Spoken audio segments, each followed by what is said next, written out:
Hey guys, good evening. So tonight what I want to talk about is how healing a marriage is similar to losing weight and how many people will struggle with it with the same exact way they struggle to lose weight. So I have this friend who every now and then calls me about his marital problems. And this guy enjoys, well, I don't know if he enjoys it, but this is what he does. He talks about the problem a lot. And whenever I propose a solution for him, a permanent solution, one that would involve him hiring me to walk him through the process of healing his marriage, he sort of, sidesteps it. He gets some good information from me, and then he tries to apply it on his own. And it's a strange cycle that only happens with friends, because if it was somebody else, I wouldn't take the call every month, every 2 months. But I just, for whatever reason, I just do it with him. And it just keeps striking me over and over again. Why is it that all the good stuff I told him is not working for him? Like, I've given him so much free information, given him some just powerful tips, powerful techniques. And at the time, he's excited. He's like, oh, this is great. I never understood it this way. Oh, really? This is amazing. And I say, okay, go for it. Go apply it. And here's the reality. It's sort of like exactly like losing weight. So almost everybody in America knows what it would take to lose weight. It more or less will be the same ingredients. Drink more water, more raw vegetables, more whole grains, put down the bag of chips and take a chicken salad instead of the cheeseburger, exercise more, be more, more active, and, get up in front instead of sitting by the TV, get on your bike. There are certain basics that if you want a permanent long-term solution for losing weight, they're more or less, all the successful programs are very similar. They have certain basic habits that you have to incorporate and make it a lifestyle. It's not a one-time thing. There's no magic pill. There is no gimmick or guru that's going to just magically just help you lose your weight. It's about a commitment to changing your habits, analyzing your habits, being accountable, being honest, paying attention to the details, and it's a transformational experience. It's not just information. So I can give you on 2 papers what to do to lose weight, and it's not going to help you. And very interestingly enough, marriage, in a certain sense, has those. For many people, they come up against it. No matter what type of information you give them, it's still not going to help them, because it's habits that need to change. It's core attitudes, it's beliefs, it's mindset. So I can tell somebody all the right things, and how to talk to your wife and what you should say and all that. But if in his mind he's feeling guilty for things he's done wrong, he's going to screw it up by there's going to be so much subconscious energy that's communicated that he's going to undermine whatever benefit he could have gotten. And that's why I talk so much about transformation versus information. I can give great information. It only helps the people who already have a pretty decent marriage. If your marriage is 80-90% fine, you'll find a lot of my stuff being fantastic. And some of you guys on this group have already spoken with me. You know what I'm talking about, that in 1 hour that you can get a clarity on your situation which you've never experienced before. But that's not transformation. You are already on the path. And so, yeah, it was great for you. But for people who are stuck in a miserable marriage, in a crippled marriage, it's like telling somebody who's overweight, okay, yeah, go, have your green juice in the morning, and then have a salad and a grain for lunch, and then 3 times a week you can have some fish. The information is not going to help him, because next time he looks at a piece of chocolate or cake, or his friend says, hey, let's go have a beer, what's going to come into his mind is all the rationalizations, all the defensiveness, all the justifications for why this time it's different. Well, I'll start the diet tomorrow, or one time wouldn't make a difference. It's all those micro decisions, those little mini decisions that eventually undermine the bigger goal. Because in each particular time, there's another defense, there's another coping mechanism that kicks in that sort of cancels a person's sincere effort from following through on what they really intended to do.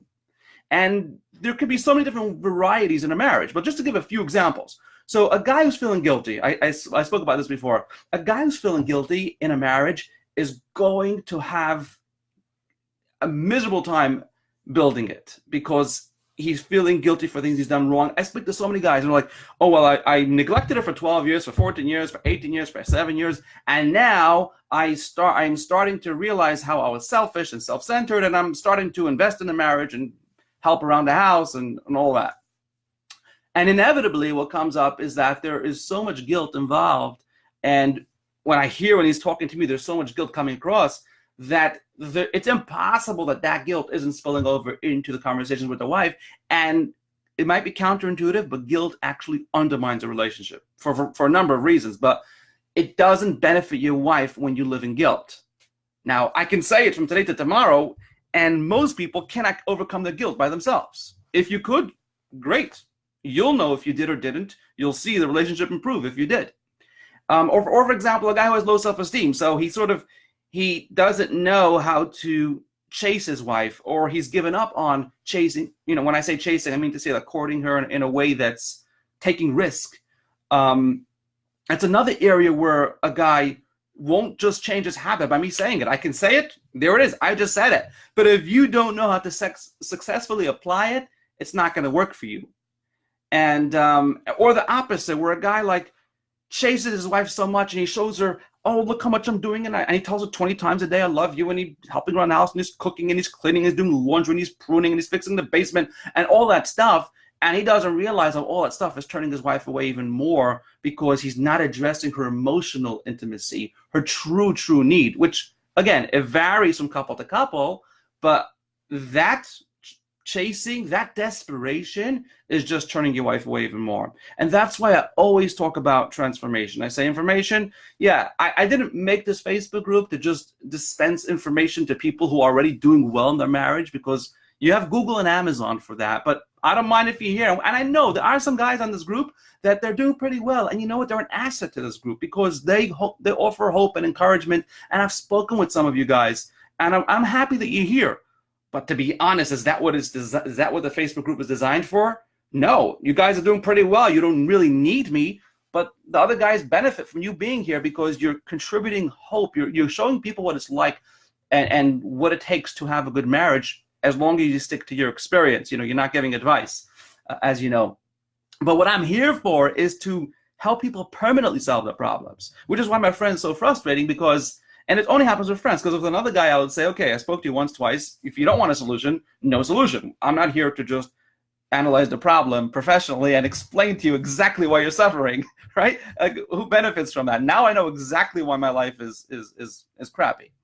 So if that's why I almost always offer people to book a call with me, because I'm looking for those people who are 100% committed, and they recognize, they understand the message that I'm giving, and it resonates with them, and they realize, oh my God, my habits got to change. I can get a great piece of information. I won't be able to apply it, because what I really need is transformation when your life is a mess, when your marriage is a mess. So if you believe that by speaking with me for an hour, you're going to get a magical piece of information and it's going to transform your life, this phone call is not for you. Just please, I beg you, don't book a call. I wasted quite a bit of time with some people like that who needed the help, but what they really wanted was really to squeeze me for some good advice.